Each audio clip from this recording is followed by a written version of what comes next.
As part of Domino 6.0, we will be releasing the new Unified Audit Trail.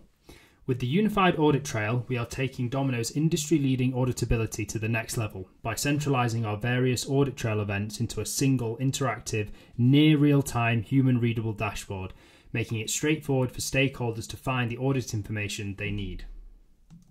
Found under the new Govern menu, this new Audit Trail dashboard records relevant events, tracking actions that occur across all projects in Domino, from file creation to data access changes.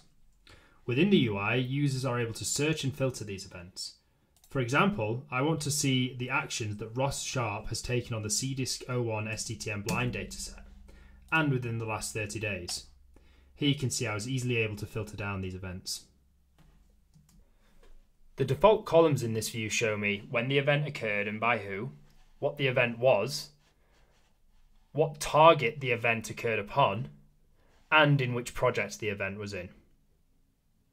I'm also able to add additional columns. For example, I want to see what the new value I gave was when I added this tag, so I can just add the new value column. This allows me to show relevant information to that particular event that I'm filtering down to. All of this data is also extractable via API and via a Python script. To summarize, the Unified Audit Trail improves compliance by allowing organizations to quickly and easily audit events across Domino to validate that data and asset permissioning were applied correctly throughout the lifecycle of any given project, streamlining third-party audit preparation with instant and downloadable audit documentation.